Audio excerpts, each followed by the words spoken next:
Shalom, salam sejahtera bagi kita semua, saudara-saudariku, Jemaat GKI Philadelphia yang dikasihi oleh Tuhan kita Yesus Kristus. Puji dan syukur patutlah kita panjatkan ke hadapan hadirat Tuhan yang Maha Kuasa, karena hanya berkat anugerah-Nya kita bisa dipertemukan lagi dalam ibadah kita di hari Minggu ini. Sebelum kita memulai ibadah kita, marilah kita bersaat teduh sejenak.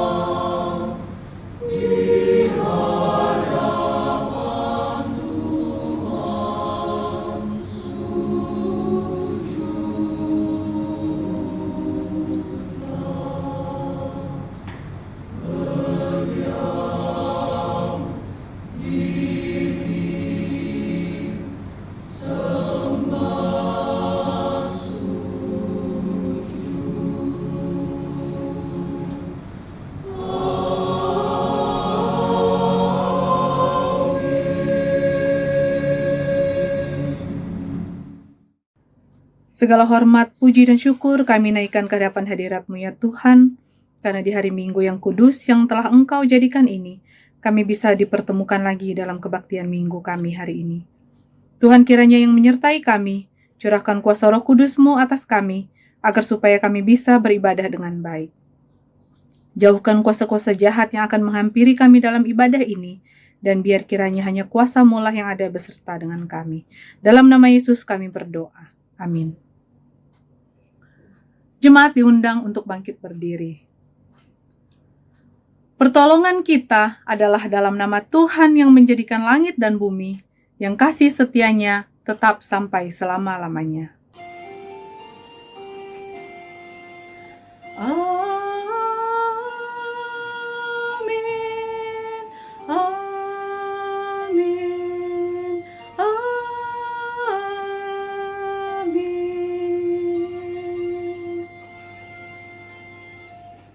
Kasih karunia dan damai sejahtera dari Allah Bapa kita dan dari Tuhan kita Yesus Kristus menyertai saudara sekalian.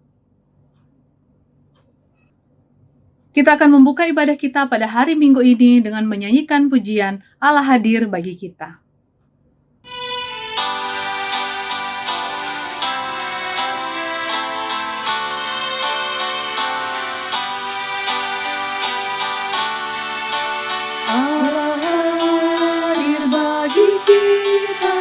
Dan hendak memberi berkat, melimpahkan kuasa Roh-Nya bagai hujan yang lebat. Dengan Roh Kudus ya Tuhan, umat-Mu berkatilah, baharui hati kami, oh curahkan kurnia.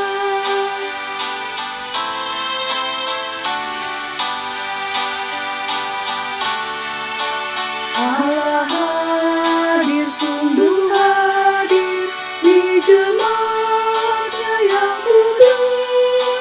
Biar kasih kurnia-Nya menyegarkan jiwa terus. Dengan Roh Kudus ya Tuhan, umat-Mu berkatilah, baharui hati kami, oh curahkan kurnia.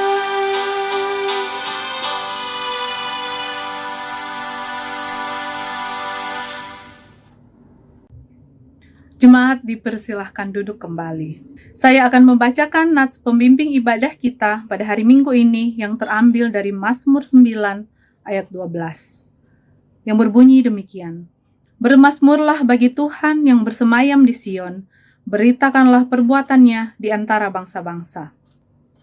Sebelum kita berdoa untuk pengakuan dosa kita, marilah kita menyanyikan lagu pengantar untuk pengakuan dosa. Marilah kita persiapkan hati kita. Kita mengangkat pujian kemurahan Tuhan.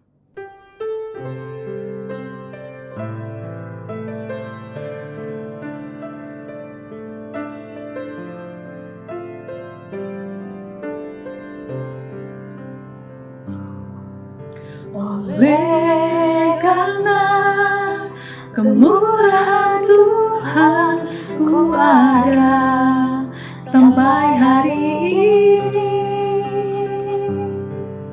Oleh karena kebaikan Tuhan, janji-Mu terjadi bagiku. Ku sembah Kau Tuhan, ku mengangkat tanganku, selamanya Kau ajaib bagiku. Ku sembah Kau Tuhan, ku mengangkat wajahku, selamanya Kau hebat bagiku. Oleh karena kemurahan Tuhan, ku ada sampai hari ini. Oleh karena kebaikan Tuhan, janji-Mu terjadi bagiku. Ku sembah Kau Tuhan, ku mengangkat tanganku, selamanya Kau ajaib bagiku. Ku sembah Kau Tuhan, ku mengangkat wajahku, selamanya Kau hebat bagiku. Selamanya Kau hebat bagiku.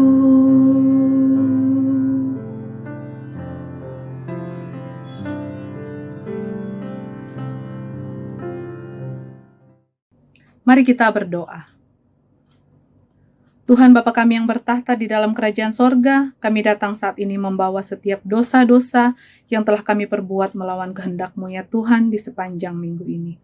Ampunilah kami ya Tuhan, karena seringkali kami mengikuti kemauan daging kami dan bukan kemauan-Mu ya Tuhan. Kami mohon pengampunan Tuhan atas kami, atas dosa-dosa kami. Ajarkanlah kami untuk selalu turut perintah-Mu ya Bapa, sehingga kami tidak jatuh ke dalam dosa, ke dalam pencobaan. Hanya anugerah-Mu saja Tuhan yang bisa menghapus dosa-dosa kami. Oleh karena itu, ampunilah kami Tuhan. Dengarkanlah doa kami ini ya Bapa. Amin. Saya akan membacakan berita anugerah yang terambil dari Mazmur 12 ayat 7. Janji Tuhan adalah janji yang murni, bagaikan perak yang teruji, 7 kali dileburkan dalam dapur peleburan di tanah. Demikianlah berita anugerah dari Tuhan. Saat ini kita akan mendengarkan firman Tuhan yang akan disampaikan oleh hamba-Nya. Untuk itu, marilah kita persiapkan hati dan pikiran kita. Kita menyanyikan Kidung Jemaat nomor 53. Tuhan Allah telah berfirman.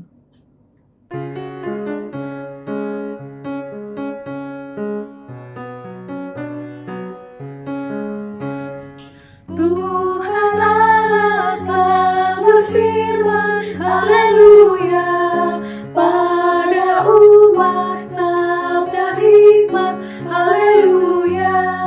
Buka telinga hai umatnya, kabar yang baik dengarkanlah.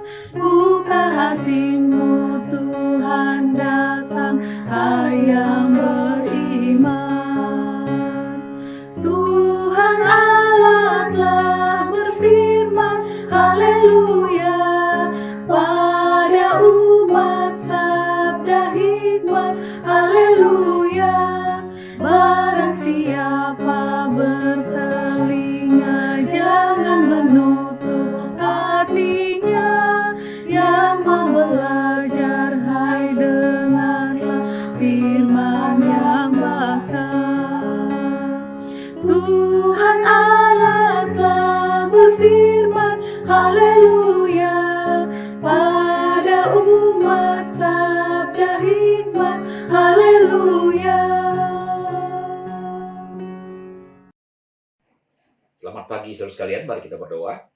Terima kasih Bapa Surgawi, atas nafas hidup yang masih Tuhan percayakan kepada kami sampai saat ini. Berkatilah ibadah kami ya Bapa, berkenanlah atas pujian penyembahan kami.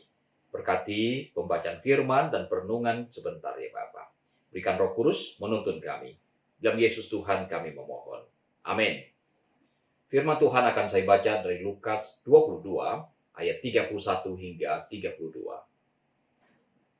Simon, Simon, lihat iblis telah menuntut untuk menampi kamu seperti gandum. Tetapi aku telah berdoa untuk engkau, supaya imanmu jangan gugur. Dan engkau, jikalau engkau sudah insaf, kuatkanlah saudara-saudaramu. Demikianlah firman Tuhan. Berbahagialah setiap orang yang mendengarkan firman Allah dan yang memelihara di dalam hidupnya. Haleluya.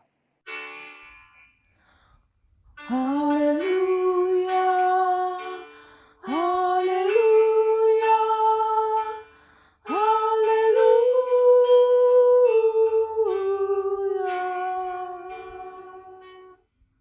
Saudara sekalian, pada zaman dulu, beras yang dijual di pasaran belumlah terlalu bersih seperti zaman sekarang. Itu sebabnya, para wanita ketika akan memasak nasi, biasanya harus mengeluarkan beras, lalu menampi beras itu, agar kotoran-kotoran yang masih ada di dalam beras itu dapat disingkirkan.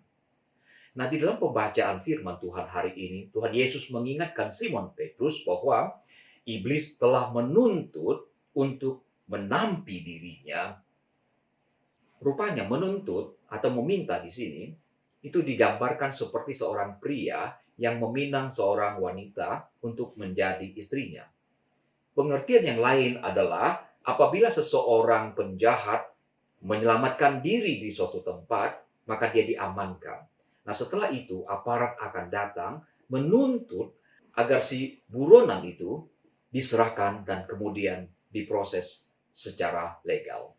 Sama seperti iblis yang datang kepada Tuhan, menuntut, meminta kepada Tuhan agar ia ditampi, agar dia dicobai dengan berbagai ujian yang berat. Terus kalian, apabila kita perhatikan dengan seksama fenomena yang terjadi dalam dunia kekristenan saat ini, kita harus menyadari bahwa sebagian iman orang Kristen mengalami krisis yang sangat serius. Bahkan sebagian orang telah kehilangan iman. Iman mereka telah mati. Itulah sebabnya ketika ditampi oleh iblis, kulit ari itu berterbangan kemana-mana, jatuh ke tanah. Berikut ini saya akan memperlihatkan beberapa fakta yang mengejutkan tentang betapa lemahnya iman orang-orang Kristen, terutama dari dunia barat.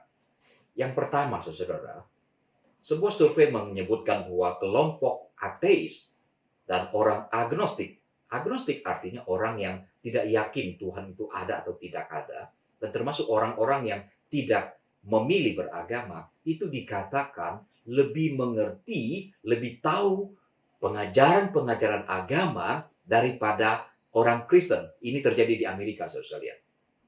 Survei ini dirilis pada tanggal 28 September 2010 yang lampau. Mengapa ateis, agnostik lebih mengerti ajaran agama daripada orang-orang Kristen? Ini sesuatu yang mengherankan, saudara.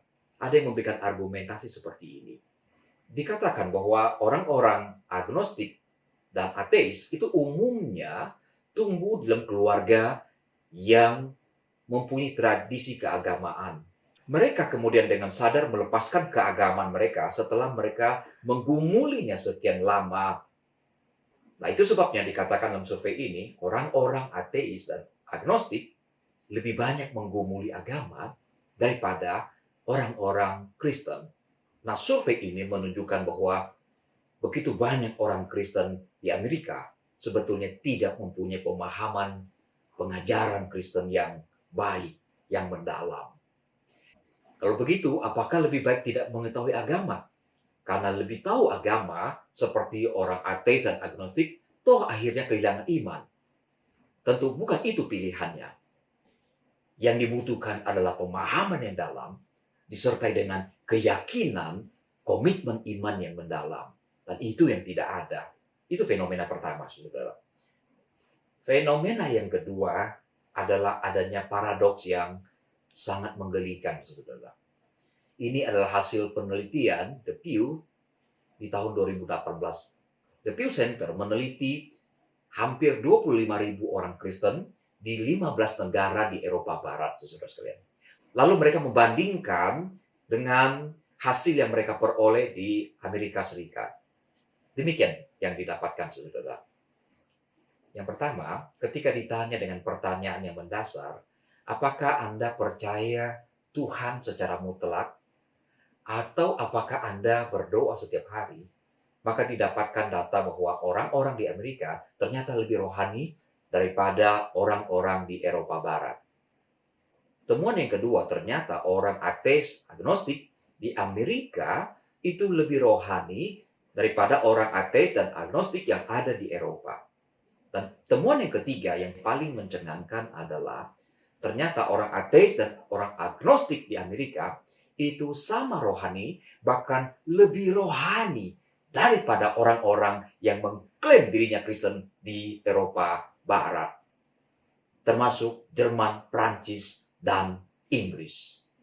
Neha Sagal, peneliti utama studi tersebut, mengatakan bahwa sementara hanya 23% orang Kristen Eropa yang mengatakan bahwa mereka percaya kepada Tuhan dengan kepastian yang mutlak, 27% orang-orang Amerika yang dikatakan ateis, gnostik, mengatakan hal yang sama. Survei ini menyatakan bahwa walaupun orang-orang di Eropa mayoritas masih mengaku sebagai Kristen, tetapi kekristenan yang mereka akui bukanlah sebagai suatu spiritualitas, tetapi lebih ke tradisi, budaya yang telah ribuan tahun bersama dengan mereka. Fenomena yang ketiga adalah bahwa baru-baru ini disebutkan 48% orang Kristen di Norwegia mengaku dirinya tidak percaya pada Tuhan lagi.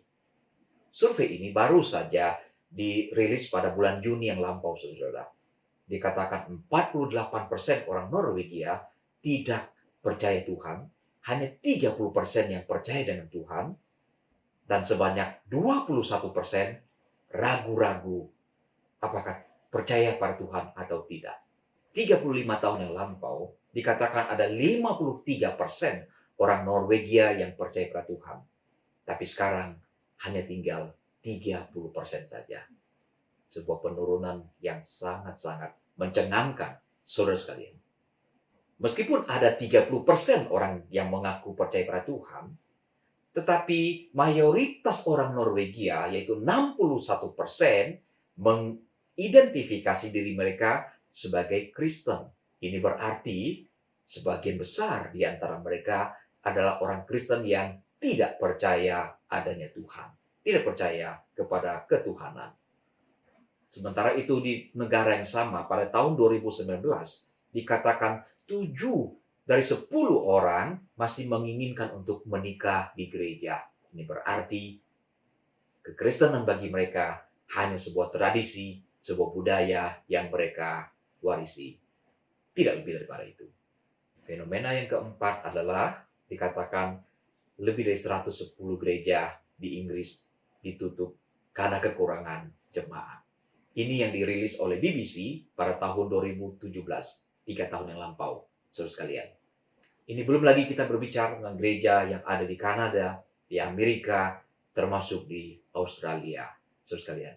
Sebagian gereja kehilangan anggota jemaat, terpaksa dijual. Bercermin dari 4 fenomena yang saya sebutkan tadi, di mana masyarakat Barat yang dikenal sebagai masyarakat yang mapan, masyarakat yang intelektual, masyarakat yang makmur, yang cerdas. Pada saat mereka meninggalkan kekristenan, apakah ini sebuah konfirmasi bahwa agama Kristen memang adalah agama yang hanya untuk orang-orang yang terbelakang? Sedangkan orang yang telah mapan, orang yang telah makmur, dan orang yang telah cerdas tidak lagi bisa menerima kebenaran-kebenaran yang diajarkan oleh kekristenan. Apa seperti itu, saudara sekalian? Seperti yang dituduhkan oleh David Hume 240 tahun yang lampau, bahwa kekristenan itu bertumbuh di dalam zaman di mana orang-orang belum mengerti tentang ilmu pengetahuan, masih hidup dalam kebodohan, dan itu sebabnya mereka begitu percaya dengan hal-hal yang bersifat supranatural, termasuk soal kebangkitan Yesus Kristus. Apakah fenomena yang saya sebutkan tadi adalah sebuah konfirmasi dari apa yang dikatakan oleh David Hume tersebut? Pasti tidak, sekalian. Mari kita sadari beberapa fakta penting berikut ini, saudara. Yang pertama, Tuhan tidak akan kehilangan jati dirinya dan eksistensinya jika orang-orang tidak mengakui keberadaan dirinya, apalagi sekedar tidak tahu akan keberadaan dirinya. Louis Feuerbach diakui sebagai bapa komunisme modern, saudara. Dia seorang filsuf yang tidak percaya pada Tuhan. Apa kata dia tentang Tuhan? Dia berkata seperti ini. Allah merupakan sebuah fenomena kesadaran manusia semata-mata. Allah hanya sebagai akibat proses kesadaran manusia. Dengan demikian, jika kesadaran manusia tidak ada, maka Allah otomatis tidak ada. Nah, ini berarti Allah adalah hasil imajinasi, hasil ciptaan manusia. Allah filsafat, Allah bikinan manusia. Apakah seperti itu Allah? Bagi saya, keberadaan sebuah realita itu tidak bergantung pada pengetahuan, termasuk pengakuan dari manusia di dunia ini. Sebuah fakta yang sejati itu tidak akan hilang apabila seluruh dunia tidak tahu ataupun menolaknya. Ada orang menyembunyikan identitasnya dengan sedemikian rupa, sehingga tidak seorang pun yang tahu apa yang dia sembunyikan. Pertanyaannya, ketika dia berhasil menyembunyikan identitasnya dengan sedemikian rupa, apakah itu berarti bahwa dia bisa menghilangkan fakta yang dia sembunyikan itu? Sama sekali tidak. Saudara-saudara sekalian, Anda tidak akan bisa menghilangkan fakta bahwa Anda pernah mencuri, sekalipun tidak seorang pun yang tahu Anda pernah mencuri. Dengan demikian, saudara, meskipun semakin banyak orang tidak percaya pada Tuhan, itu tidak berarti bahwa eksistensi jati diri Allah semakin hari semakin hilang. Tidak mungkin, saudara-saudara sekalian. Karena keberadaan Allah tidak bergantung pada pengakuan dari manusia yang diciptakan oleh Allah itu sendiri. Kesadaran yang kedua yang harus kita miliki adalah bahwa agama bukanlah semata-mata persoalan intelektualitas. Memang harus diakui bahwa banyak orang yang mengklaim dirinya pintar dan tidak bisa habis pikir tentang Allah lalu menyangkali keberadaan Allah. Tapi jangan lupa, kita juga menemukan ada orang-orang yang sangat-sangat pintar secara akademis, tetapi percaya pada sesuatu yang bersifat absurd, tidak masuk akal. Fakta menunjukkan bahwa ada orang-orang yang sangat pintar, tapi bisa percaya kepada seseorang yang mengklaim dirinya sebagai Tuhan. Ini pernah saya singgung dalam khotbah beberapa waktu yang lalu, saudara-saudara sekalian. Sadarilah bahwa ada orang-orang tertentu telah buta mata rohaninya. Dunia ini dalam keadaan gelap gulita. Itu kata firman Tuhan. Sehingga banyak orang tidak dapat melihat kebenaran dengan jeli, dengan jelas. Saudara-saudara sekalian. Itu sebabnya bagi orang yang buta rohani, perkataan-perkataan Alkitab, perkataan-perkataan rohani ada sesuatu kebodohan bagi mereka. Karena mereka tidak bisa memahaminya. Paulus berkata seperti ini. Tetapi manusia duniawi tidak menerima apa yang berasal dari roh Allah. Karena hal itu baginya adalah suatu kebodohan. Dan ia tidak dapat memahaminya. Sebab hal itu hanya dapat dinilai secara rohani. Saya sedang mau menjelaskan sesuatu bahwa ketika orang-orang meninggalkan iman itu bukanlah semata-mata persoalan intelektualitas. Saudara sekalian, fenomena itu di mana orang-orang pintar meninggalkan kekristenan itu tidaklah sebuah konfirmasi bahwa orang-orang yang beriman adalah orang-orang yang bodoh, orang yang tidak cerdas. Sama sekali tidak seperti itu, saudara.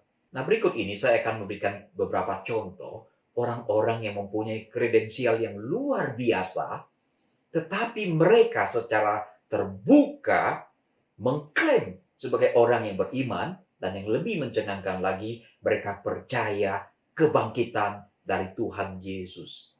Ilmuwan besar yang percaya kepada kebangkitan Yesus ini memberikan banyak hal. Ini memberikan informasi yang sangat penting. Berarti mereka bukan ateis. Mereka percaya sebuah mukjizat yang paling spektakuler, yaitu kebangkitan dari Tuhan Yesus. Jadi, percaya pada kebangkitan Tuhan Yesus adalah sesuatu yang sangat-sangat fundamental. Lebih dari sekedar percaya keberadaan Allah. Yang pertama adalah John C. Lenox, saudara. Dia adalah seorang profesor matematika di Oxford University. Oxford University menempati peringkat kelima dunia saat ini, saudara. Dan Lenox ini adalah profesor ilmu matematika. Dia banyak menulis buku tentang sains, tentang iman. Dan dia menjadi seorang apologet Kristen yang sangat terkenal di Inggris dan di dunia bahkan, saudara sekalian.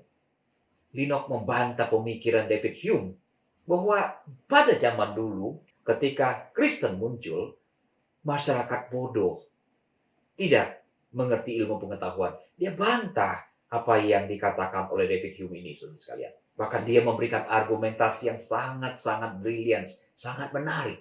Mengapa dia dan orang-orang harus percaya Yesus bangkit dari antara orang mati. Yang kedua adalah Ian Hutchinson, saudara. Ian Hutchinson adalah seorang ilmuwan, seorang profesor di perguruan tinggi nomor 1 di dunia, MIT. Apa yang diajarkan? Dia adalah profesor di bidang teknik nuklir, saudara-saudara sekalian. Bisa dibayangkan kehebatan dari Ian Hutchinson ini? Profesor di bidang teknik nuklir. Tapi dia secara terbuka juga mengatakan bahwa dia percaya kebangkitan dari Tuhan Yesus Kristus. Dan dia juga mengatakan bahwa lusinan koleganya di MIT juga percaya hal yang sama. Dalam kesaksiannya dia katakan dia bukanlah berasal dari keluarga yang telah dididik dari kecil untuk percaya kepada kebangkitan. Tidak. Dia bertobat, percaya pada Yesus justru pada waktu dia sedang kuliah dan dia dibaptis di umur 20 tahun. Saudara-saudara sekalian, dia bersaksi seperti ini. Jika Anda telah membaca sejauh ini, dan Anda masih bertanya-tanya, bagaimana mungkin seorang profesor MIT dapat secara serius mempercayai kebangkitan? Anda mungkin mengira saya telah dicuci otak untuk mempercayainya sejak masih kanak-kanak. Tapi tidak.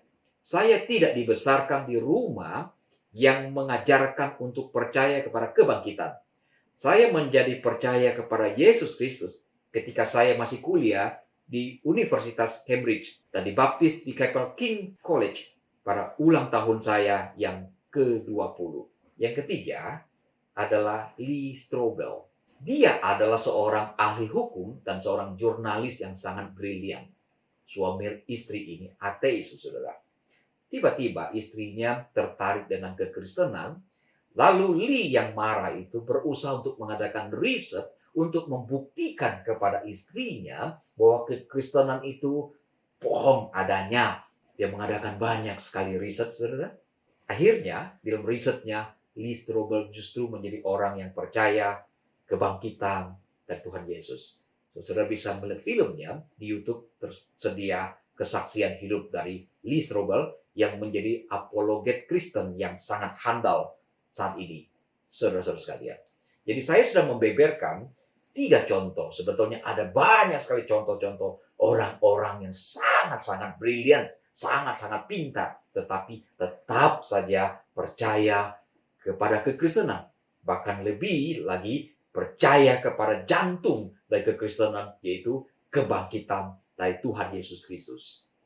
Saudara lihat, sementara banyak orang merasa dirinya pintar dan merasa kekristenan dan merasa Tuhan itu tidak masuk akal, ada juga orang-orang yang sangat brilian tetap percaya pada Tuhan, bahkan percaya kepada kebangkitan. Kalau begitu kita perlu meragukan intelektual dari orang-orang pintar ini, saudara sekalian. Tapi sebetulnya bukan persoalan intelektual. Lagi-lagi kita harus sadari. Lagi-lagi kita harus sadari bahwa ini persoalan spiritualitas. Ini berkaitan dengan kuasa kegelapan yang menggelapkan sehingga orang-orang tidak diberikan kemampuan untuk melihat kebenaran. Dengan demikian saya mau katakan bahwa tidak seorang pun orang Kristen patut merasa minder. Dan jangan pernah merasa bahwa orang-orang percaya pada kebangkitan adalah orang-orang yang tolol dan yang bodoh. Sama sekali kesimpulan yang salah, saudara-saudara sekalian. Kesadaran ketiga yang harus kita miliki bahwa di dalam banyak kasus di dalam Alkitab, orang-orang yang beriman justru adalah dari kelompok minoritas. Ketika Tuhan menyelamatkan keluarga Nuh, berapa orang yang diselamatkan? Alkitab mengatakan bahwa seluruh dunia dilanda oleh banjir besar itu. Dan saya percaya seluruh dunia binasa. Alkitab mencatat hanya ada 8 orang keluarga Nuh yang terselamatkan. Ketika Tuhan membinasakan Sodom dan Gomora, berapa banyak orang yang diselamatkan? Kemungkinannya adalah hanya 3 orang yang diselamatkan. Keluarga Lot. 2 putri Lot dan Lot. Bahkan istri Lot sendiri akhirnya menjadi tiang garam. Kita tidak mempunyai informasi secara eksplisit apakah di luar Lot dan 2 putrinya masih ada yang diselamatkan dari kota yang bejat itu. Tapi jelas bahwa ketika Tuhan menghukum, hanya 3 yang terselamatkan di dalam kasus ini. Ketika Tuhan memerintahkan Musa mengutus 12 pengintai masuk ke dalam tanah perjanjian, hanya 2 yang percaya bahwa Allah akan berperang bagi mereka. 10 mayoritas besar tidak percaya akan penyertaan Tuhan. Dan ketika Tuhan Yesus berkata tentang murid-muridnya, dia berkata bahwa ia mengutus mereka, mengutus kita seperti anak domba di tengah-tengah serigala. Yesus tidak mengatakan anak domba di antara serigala. Kalau di antara serigala, itu bisa berarti serigalanya sedikit. Tetapi kalau domba, anak-anak domba di tengah-tengah serigala, maka serigala itu harus berjumlah besar baru bisa mengelilingi orang-orang percaya domba-domba. Ini berarti seharusnya domba-domba berjumlah minoritas daripada serigala. Dan tentang orang-orang yang akan terselamatkan, Tuhan Yesus dengan tegas berkata seperti ini. Masuklah melalui pintu yang sesak itu, karena lebarlah pintu dan luaslah jalan yang menuju kepada kebinasaan. Dan banyak orang yang masuk melaluinya, karena sesaklah pintu dan sempitlah jalan menuju kepada kehidupan, dan sedikit orang yang mendapatinya. Sedikit orang yang akan mendapati kehidupan. Saudara insaf sekarang? Kesadaran keempat yang harus kita miliki melihat fenomena yang ada di dalam kekristenan di Eropa adalah bahwa ada sebuah kesalahan fatal yang dilakukan oleh gereja, yaitu bahwa gereja berselingkuh dengan ajaran-ajaran yang berseberangan dengan ajaran Alkitab. Ada filsafat-filsafat buruk yang bertolak belakang dengan kebenaran firman Tuhan, tapi itu dipelajari, bahkan diadopsi di dalam sistem pengajaran, di dalam sistem berpikir para teolog pada waktu itu. Harus diakui bahwa tidak semua filsafat itu setan, tidak semua filsafat itu buruk. Ada filsafat yang bagus, yang bisa kita manfaatkan. Saudara, perselingkuhan itu dimulai di abad 18, abad 19. Ketika sekolah-sekolah teologi di Eropa mulai mengadopsi pemikiran-pemikiran filsafat manusia yang adalah racun yang kemudian mematikan begitu banyak iman orang Kristen.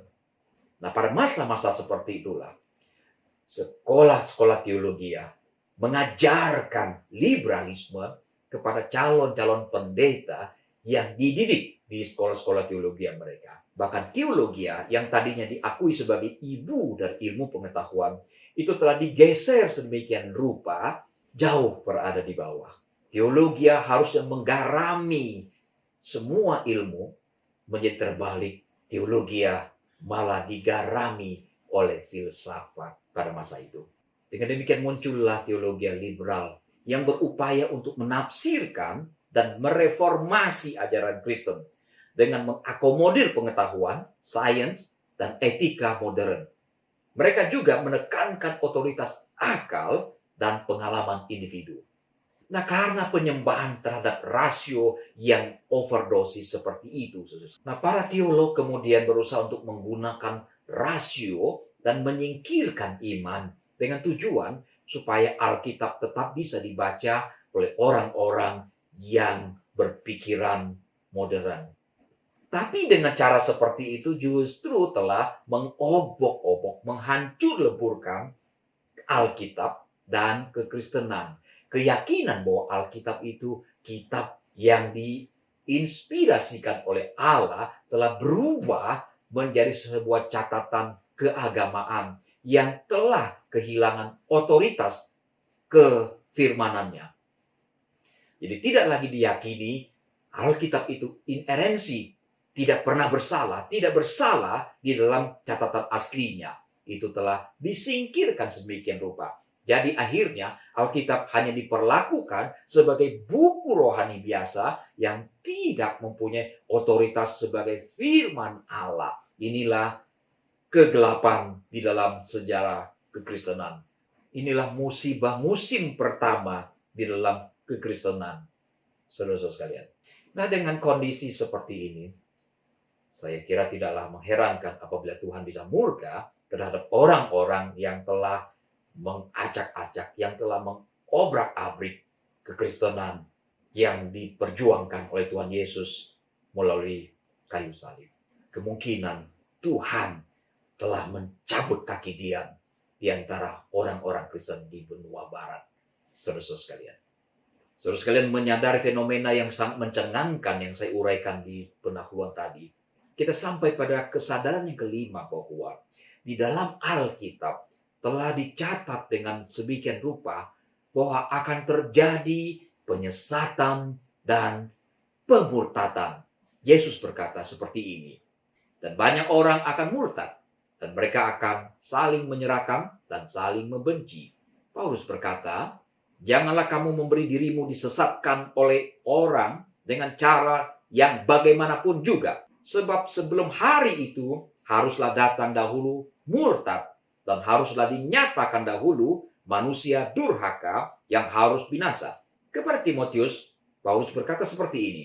Tetapi Roh dengan tegas mengatakan bahwa di waktu-waktu kemudian ada orang yang akan murtad lalu mengikuti roh-roh penyesat dan ajaran-ajaran setan. Saudara, jika Anda penggemar ilmu pengetahuan, Anda pasti mengenal satu nama, yaitu Stephen Hawking. Dia seorang ahli fisika yang sangat-sangat brilian, saudara sekalian. Ia banyak membuat teori-teori baru berkaitan dengan alam semesta ini. Stephen Hawking mempunyai latar belakang Kristen sebetulnya. Namun, karena otaknya yang cemerlang itu, membuat dia akhirnya tidak percaya kepada Tuhan. Ketika dia sedang studi doktoral, dia terserang sebuah penyakit yang menyebabkan dia lumpuh seumur hidupnya. Dan hanya sejumlah jari yang bisa dimanfaatkan untuk menggerakkan kursi rodanya. Bahkan dikatakan suaranya pun harus menggunakan suara komputer. Tapi tokoh ini sangat fenomenal, saudara sekalian. Di dalam berbagai wawancara, berulang kali dia katakan dia sebagai orang yang ateis, tidak percaya kepada Tuhan. Itu berarti dia juga menolak tentang surga dan neraka. Sama sekali tidak dia percaya. Saudara-saudara sekalian, nah pada tanggal 14 Maret 2018, Stephen Hawking meninggal. Walaupun dia berulang menyatakan dirinya ateis, keluarga dari Stephen Hawking mengumumkan bahwa jasad dari Stephen Hawking akan dikuburkan menurut upacara tradisi Kristen. Sejauh ini saya tidak akan mempersoalkan apapun, saudara. Tapi yang mengherankan bagaimana sikap gereja Inggris. Ada dua hal yang menggelikan menurut saya.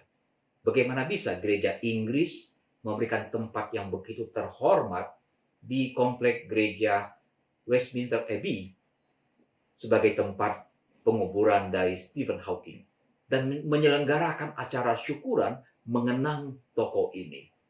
Pendeta John Hall bahkan berkata seperti ini.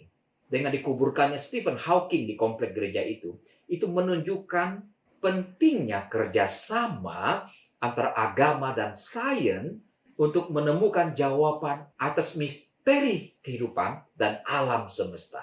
Sungguh pas jika Profesor Stephen Hawking dikebumikan di gereja ini, berdampingan dengan ilmuwan besar lainnya, Sir Isaac Newton, dimakamkan di sini pada tahun 1727.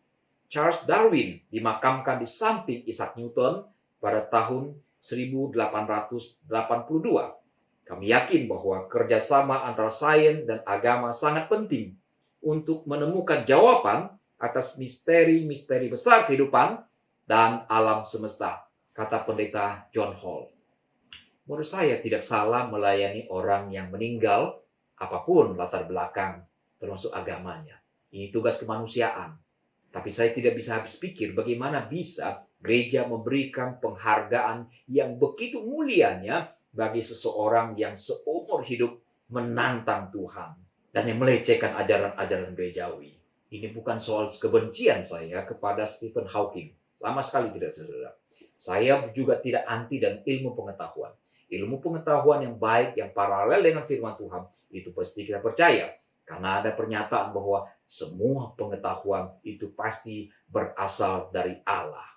Yang saya khawatirkan dari semua itu adalah ternyata gereja lebih condong hatinya kepada Stephen Hawking daripada kepada firman Tuhan. Saya tidak tahu apakah ini benar atau tidak. Tapi jika ini yang terjadi, maka gereja Inggris telah tenggelam ke dasar yang paling bawah.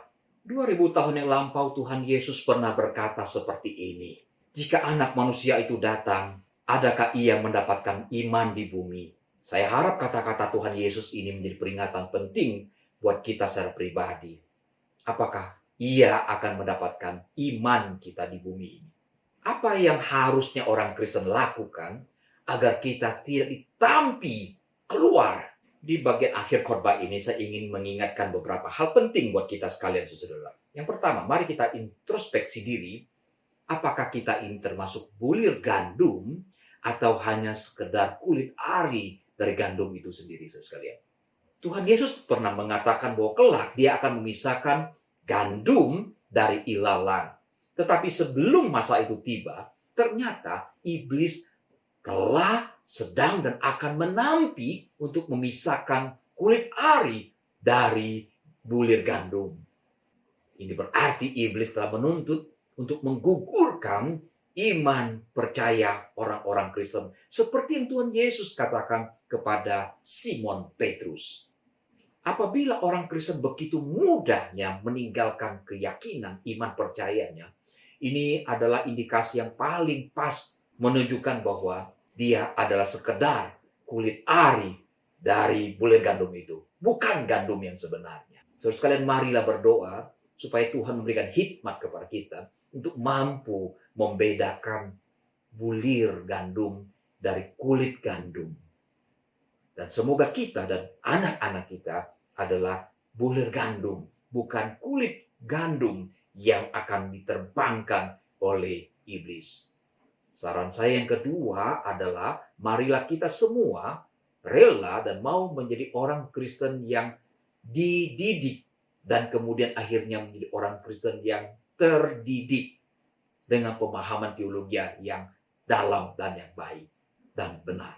Saya menyadari bahwa tidak banyak orang yang peduli dan concern soal-soal kerohanian di zaman ini, saudara. Orang jauh lebih peduli soal kesehatan, soal finansial, soal masa depan, dan sesuatu yang lain lagi, kecuali soal-soal spiritualitas. Ini celah besar dari kelemahan orang-orang Kristen di zaman sekarang ini.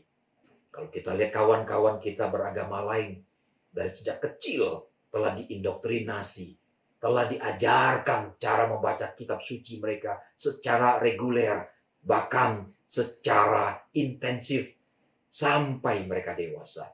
Tapi kalau kita lihat dengan kekristenan di dunia barat dan di tempat-tempat kita, justru kita sepertinya tertinggal jauh di dalam hal ini.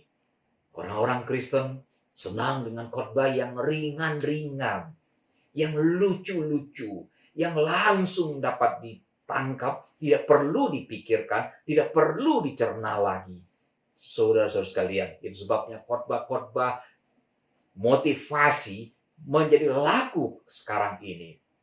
Berapa waktu yang lalu saya sempat membandingkan seorang pengkhotbah yang sangat-sangat dalam pengajaran teologianya, seorang pendeta sangat senior dengan gereja yang sangat besar di daerah Kemayoran, dibandingkan dengan pengkhotbah populer di YouTube, saudara.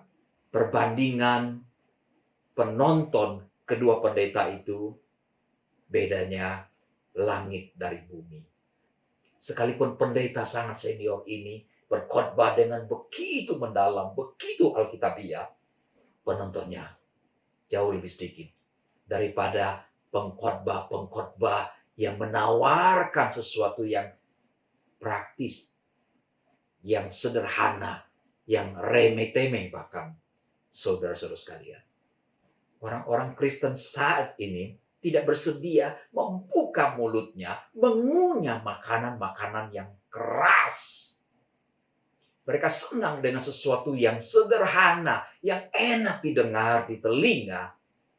Nah, yang dibutuhkan sekarang ini adalah empeng-empeng rohani.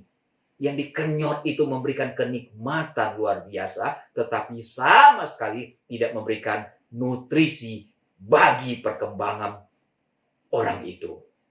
Saya mau ingatkan semua orang Kristen, jangan sekali-kali kita kecanduan dengan empeng-empeng rohani yang tidak akan membuat kita menjadi orang Kristen yang bertumbuh dan yang mempunyai pemahaman tentang kebenaran yang mendarat. Saudara-saudara sekalian, apabila Anda tidak merelakan dirimu, membuka mulutmu, mengunyah dan menelan makanan yang keras, bahkan yang pedas, sekali-kali engkau tidak akan pernah menjadi orang Kristen yang kuat di dalam spiritualitasmu. Paulus pernah mengeluh kepada orang-orang Korintus. Dia berkata seperti ini. Dan aku, saudara-saudara, pada waktu itu tidak dapat berbicara dengan kamu seperti dengan manusia rohani, tetapi hanya dengan manusia duniawi yang belum dewasa dalam Kristus. Susulah yang kuberikan kepadamu, bukan makanan keras, sebab kamu belum dapat menerimanya. Dan sekarang pun kamu belum dapat menerimanya. Saya berharap tidak ada lagi orang-orang Kristen bertipikal seperti yang dikeluhkan oleh Rasul Paulus ini. Saudara-saudara sekalian, bagaimana mungkin kita bisa bertumbuh, mempunyai spiritualitas yang mantap dan kokoh, kalau kita malas, ogah-ogahan, tidak bersedia membayar harga, menuntut diri untuk bertumbuh di dalam kebenaran. Seiring berjalannya waktu, ketika kita sekolah, maka ajaran yang diajarkan pada kita semakin mendalam. Itu memang melakang, tapi apa boleh buat? Supaya kita bisa mempunyai pengetahuan yang lebih mendalam, itu harus kita ikuti. Tidak mungkin seumur hidup ketika kita belajar, kita hanya belajar A, B, C, atau menghitung 1 sampai 10. Itu pelajaran playgroup. Ketika kita kuliah, kita tidak belajar itu lagi. Mana mungkin kita tetap mengulang pelajaran yang sama dari playgroup sampai perguruan tinggi, tetap belajar A, B, C, dan menghitung 1 sampai 10. Tidak mungkin itu, saudara. Tetapi kenyataan di dalam spiritualitas seperti itulah, saudara. Banyak orang ketika baru lahir baru, sampai berpuluh-puluh tahun setelah itu, tetap menghitung 1 sampai 10 dan belajar A, B, C. Ini tidak masuk akal sama sekali. Kalau orang Kristen seperti ini diperhadapkan dengan berbagai tantangan, pasti imannya rontok. Saudara-saudara sekalian. Saran saya yang ketiga adalah hati-hatilah terhadap berbagai ajaran yang bermunculan belakangan ini. Saudara-saudara sekalian. Apabila kita tidak mempunyai dasar teologi yang memadai, maka kita akan dengan mudahnya diombang-ambingkan dengan angin pengajaran yang bermunculan. Saudara sekalian, di dunia sekarang ini ada banyak orang Kristen ingin menjadi rohaniwan dan pendeta secara instan. Tidak ingin belajar, tiba-tiba mau jadi pendeta. Sebagian orang sepertinya begitu rohani, mengatakan tidak perlu sekolah, yang penting Roh Kudus akan mengajari mereka pengetahuan teologi. Ini sebuah kekonyolan, saudara. Itu sebabnya bermunculan ajaran-ajaran yang aneh-aneh yang tidak diajarkan, bahkan bertentangan dengan kebenaran firman Tuhan. Nah, di dalam konteks seperti ini, waspadalah. Gereja-gereja di Eropa telah mengalami masa yang sangat-sangat buruk ketika mereka melacurkan diri dengan ajaran-ajaran yang berseberangan dengan kebenaran firman Tuhan. Saat ini kita harus belajar bahwa kita waspada. Jangan sampai kita melacurkan diri terhadap ajaran-ajaran yang berseberangan dengan kebenaran firman Tuhan. Rasul Paulus berkata seperti ini. Tetapi sekalipun kami atau seorang malaikat dari surga yang memberitakan kepada kamu suatu Injil yang berbeda dengan Injil yang telah kami beritakan kepadamu, terkutuklah dia. Dan kepada jemaat di Kolose, dia berkata seperti ini.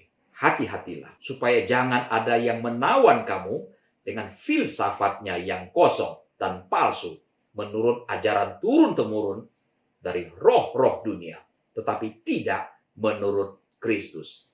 Semoga Tuhan menolong kita. Ingat baik-baik, saudara, iblis menuntut untuk menampi kita seperti menampi gandum.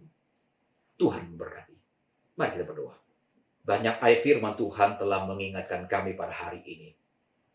Semoga semua orang di antara kami yang mendengarkan firman-Mu dicelikkan mata rohaninya, diinsafkan untuk berhati-hati, untuk mawas diri, agar keberadaan kami sebagai umat-Mu tetap terpeliharakan sampai kami menghadap Tuhan. Bahkan sampai Tuhan datang menjemput kami. Mampukan setiap umat-Mu untuk menangkap pesan-Mu pada hari ini. Di dalam Yesus Tuhan kami berdoa. Amin. Jemaat diundang untuk bangkit berdiri. Marilah kita bersama-sama dengan semua umat dari segala abad mengaku iman percaya kita melalui pengakuan iman rasuli.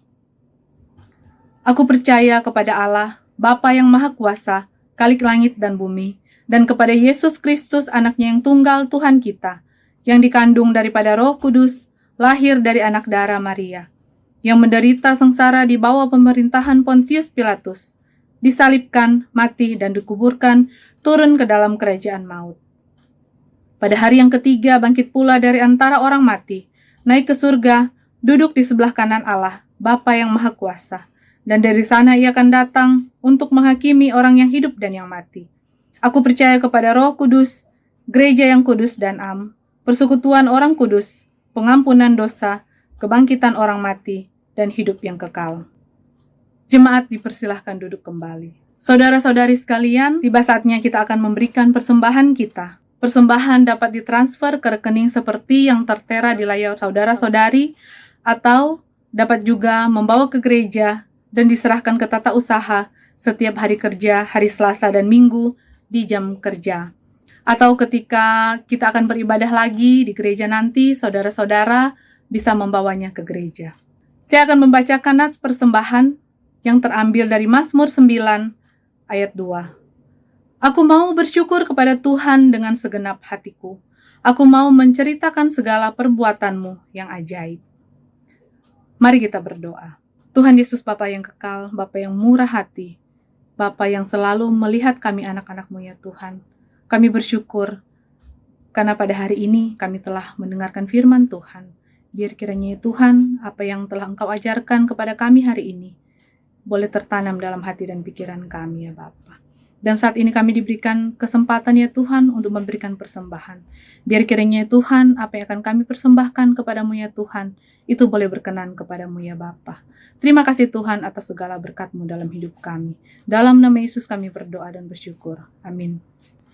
Kita akan menyanyikan pujian persembahan, Persembahanku.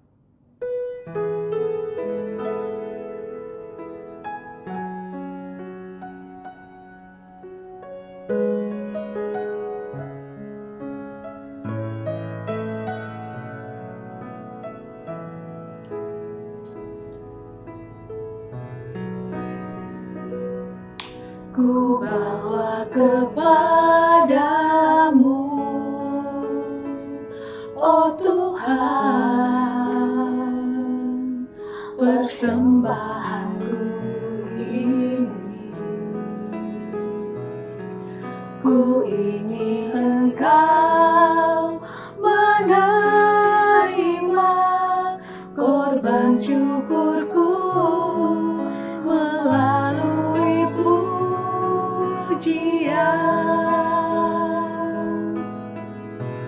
Takkan pernah ku bawa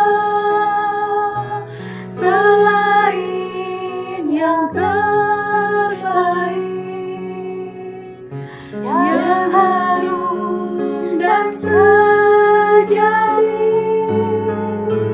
di hadapan tatamu. Yesus, ku terimalah korban syukurku ini yang mengalir di hatiku sebagai penyembahanmu yang mengalir di hatiku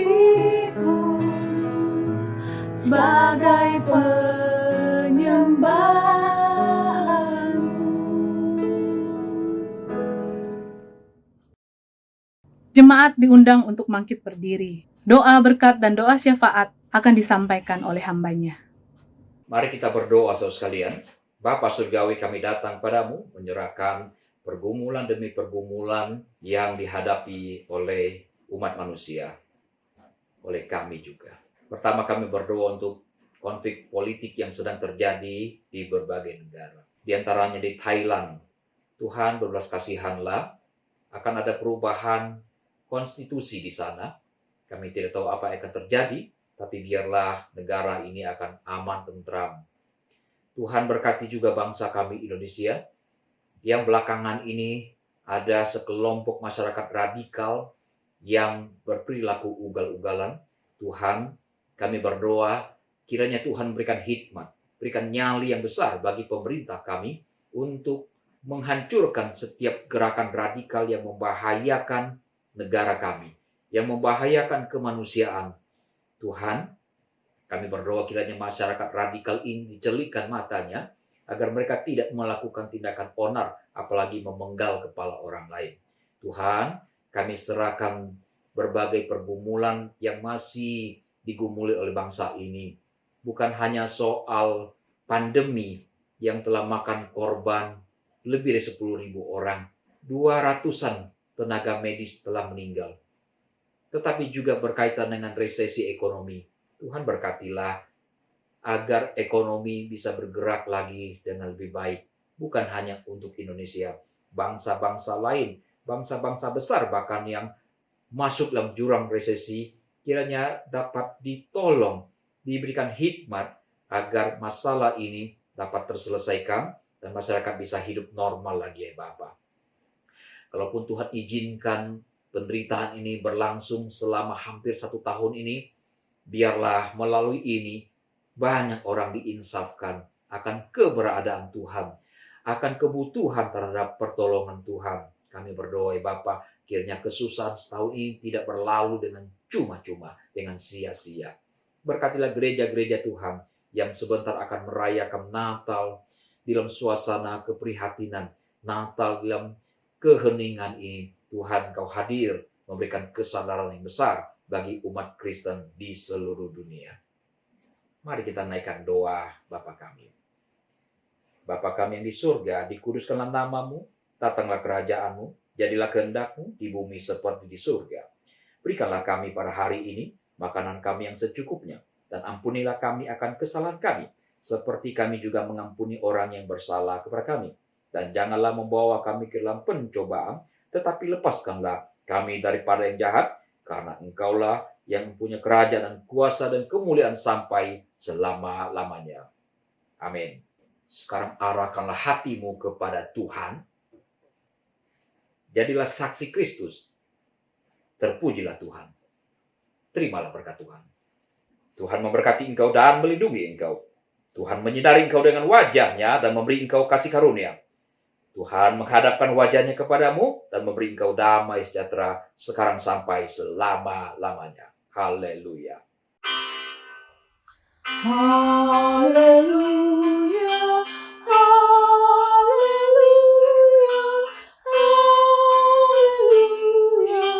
haleluya, haleluya, amin,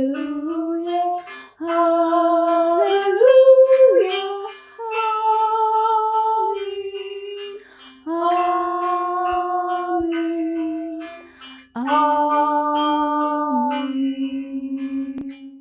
Silakan duduk kembali saat teduh ibadah selesai.